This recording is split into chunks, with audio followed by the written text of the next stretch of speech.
marcou época no Brasil e no mundo. Era uma época em que a internet ainda engatinhava, sendo uma grande novidade para muitos, e o Brasil vivia intensas mudanças políticas e sociais.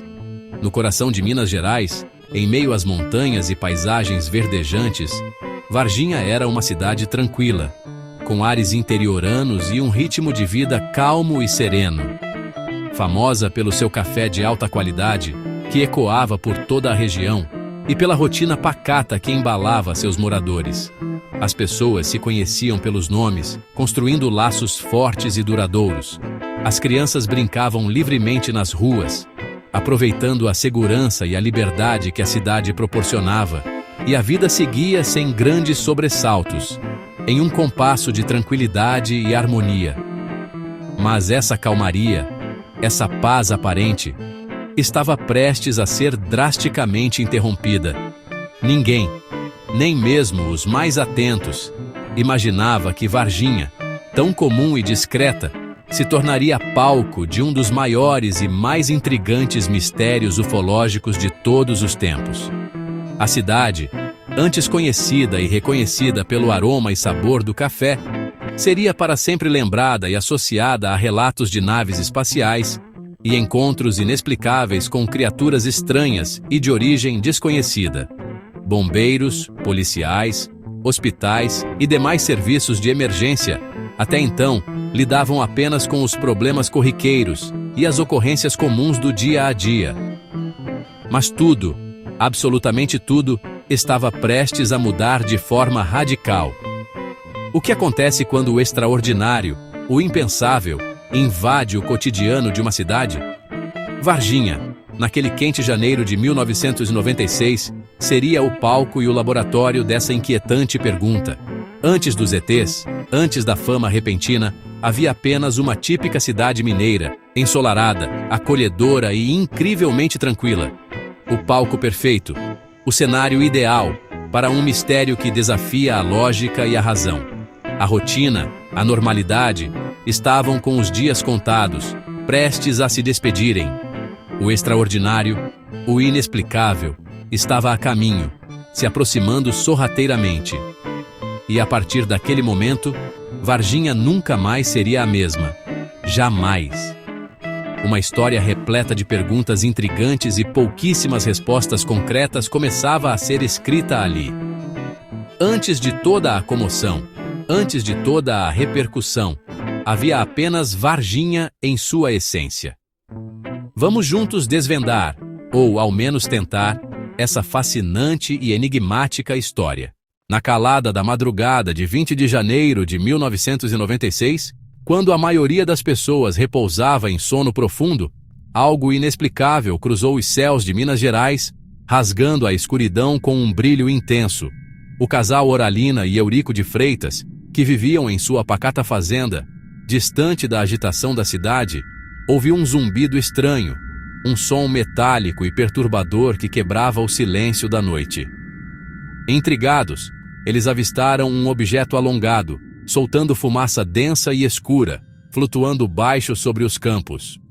O objeto parecia estar em apuros, como se estivesse lutando para se manter no ar. Cambaleante, seguiu em direção a Varginha, deixando um rastro de mistério e apreensão.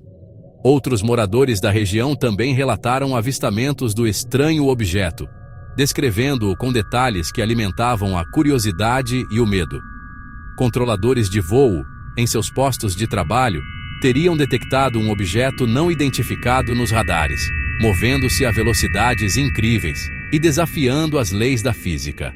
Diante da ameaça desconhecida, a Força Aérea Brasileira teria sido acionada em estado de alerta máximo, e caças de combate enviados para interceptar e identificar o intruso voador. A noite se transformou em uma cena digna de um filme de ficção científica, com luzes misteriosas cortando o céu e a tensão palpável no ar. Segundo relatos, o objeto teria caído ou pousado forçado em algum lugar perto da cidade, em meio a campos e matagais. Fragmentos de relatos desencontrados e boatos começaram a surgir, alimentando a imaginação popular.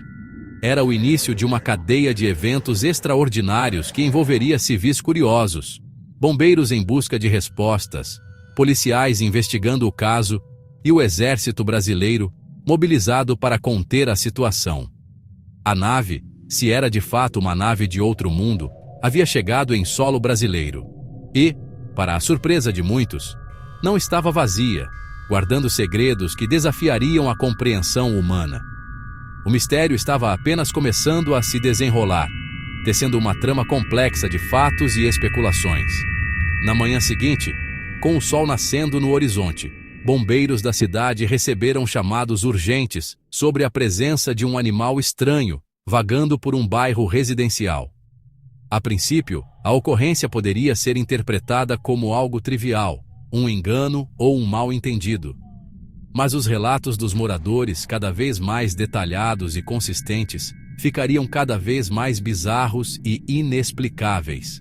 Varginha, uma pacata cidade do interior de Minas Gerais, estava prestes a entrar para a história, para sempre lembrada como o palco de um dos maiores mistérios da ufologia mundial.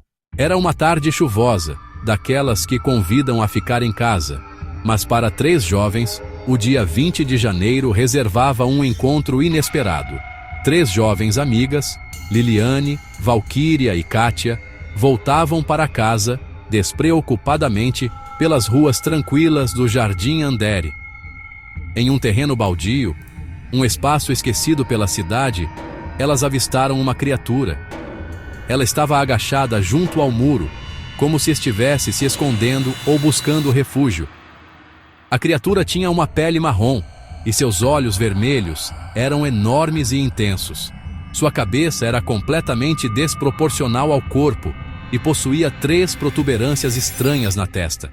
O ser emitia um zumbido estranho, um som que parecia vibrar no ar. Tomadas pelo pavor, as meninas correram o mais rápido que podiam e, chegando em casa, contaram tudo à mãe, buscando consolo e explicação. Decididas a entender o que viram, voltaram ao local, mas tudo o que encontraram foi um cheiro forte e incomum, e uma marca estranha no chão, como se algo pesado tivesse sido arrastado. A partir desse momento, o relato delas se tornou o centro do que conhecemos hoje como o caso Varginha. Eram 3 testemunhas comuns, sem histórico de invenções ou fantasias, e a descrição da criatura não se encaixava em nenhum animal conhecido pela ciência. A criatura parecia frágil e vulnerável, como se estivesse ferida ou doente. O encontro das meninas transformou os rumores e especulações em um evento concreto e palpável. Agora, não era apenas uma história, mas sim a presença de uma criatura em solo brasileiro. O medo do desconhecido e a curiosidade insaciável tomaram conta da pequena cidade de Varginha. A vida das 3 jovens nunca mais seria a mesma, marcadas para sempre por aquele encontro. Elas sustentaram sua história com convicção por todos esses anos, sem nunca mudar uma vírgula. O mistério ganhava um rosto, uma forma concreta que desafiava a lógica e a ciência. E logo, a busca pela verdade começaria, dando início a uma caçada que marcaria a história da ufologia brasileira. A notícia se espalhou rápido. Bombeiros teriam capturado a criatura com redes e a colocado em uma caixa de madeira. O exército assumiu o transporte, aumentando o clima de mistério. Caminhões e soldados circulavam por Varginha, algo incomum. Relatos indicam que uma segunda criatura foi capturada pela polícia militar e levada ao hospital. A operação parecia coordenada entre exército, PM e bombeiros. Ruas foram bloqueadas, caminhões do exército vistos indo para 3 Corações. O sigilo era total, autoridades negavam tudo. A versão oficial, treinamento de rotina. Mas, para os moradores, algo grande estava sendo escondido. A captura das criaturas foi o clímax do caso. Pesquisadores sugerem que provas foram levadas para centros de pesquisa e talvez até para o ZEUA. O segredo não durou. Testemunhas começaram a falar. E o caso explodiu. A história ficou ainda mais sombria. A segunda criatura teria sido levada ao hospital, isolado pelo exército. Médicos tentaram salvá-la sem sucesso. O ser teria morrido naquela noite. O corpo foi levado para Três Corações para autópsia. Dias depois, o policial Marco L. Xerezi, que participou da captura, adoeceu misteriosamente. Desenvolveu uma infecção fulminante e morreu em menos de um mês. A família sempre ligou a morte ao contato com a criatura. A versão oficial: infecção comum após cirurgia. Mas a dúvida permanece. A morte de Xerezi trouxe tragédia e reforçou o clima de acobertamento. O caso deixava de ser só sobre ETs. Era também sobre vidas humanas. O caso explodiu na mídia nacional após reportagem no Fantástico. O Brasil inteiro conheceu as meninas, as criaturas e a movimentação militar. Varginha virou centro das atenções.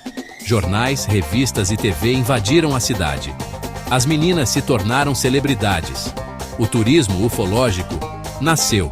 Lojas vendiam souvenirs.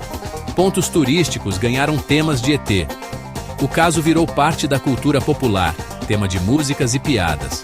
Mas também foi banalizado, virando folclore. O exército abriu investigação e concluiu: nada de anormal.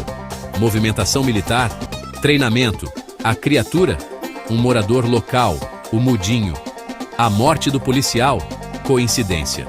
Para o exército, caso encerrado. Para o Brasil, o mistério só crescia. O ET de Varginha virou lenda nacional. O mistério de Varginha ganhou o mundo. Pesquisadores internacionais vieram investigar. O caso foi comparado a Roswell, mas com testemunhas vivas. Reportagens e documentários foram feitos em vários países. Varginha virou referência mundial em ufologia. A atenção internacional pressionou o governo brasileiro. Teorias de acobertamento e acordos secretos com os extraterrestres surgiram. O caso entrou para a história da ufologia global. A pequena cidade mineira ganhou fama eterna. E o mistério só aumentou. 3 décadas depois, a pergunta permanece: o que aconteceu em Varginha? Ufólogos defendem a queda de uma nave, captura de tripulantes e acobertamento militar. A versão oficial fala em fenômenos naturais, coincidências e histeria coletiva. O Mudinho seria a criatura vista pelas meninas, mas a explicação não convence a todos. Teorias alternativas sugerem satélites, aeronaves secretas ou até seres de outra dimensão. Nenhuma versão é totalmente convincente. O mistério segue aberto. Depoimentos existem, mas faltam provas físicas. A verdade parece escapar entre versões conflitantes. No fim, acreditar ou não, virou questão de fé. Em 2025, o caso Varginha ainda fascina. Ele toca na pergunta: estamos sozinhos no universo? O mistério alimenta a imaginação e desafia a realidade. Perguntas seguem sem resposta. Onde estão os destroços? O que causou a morte do policial? Existem documentos secretos? O legado para Varginha é ambíguo. Fama turística, mas estigma para as testemunhas. Elas mantêm sua história apesar das dúvidas e do preconceito. O caso marcou a ufologia brasileira, mostrando a importância da investigação. Mais do que ETs, é uma história sobre pessoas comuns diante do extraordinário. Enquanto não houver respostas, o mistério de Varginha continua vivo. Seguimos olhando para o céu, buscando entender o que aconteceu naquele sábado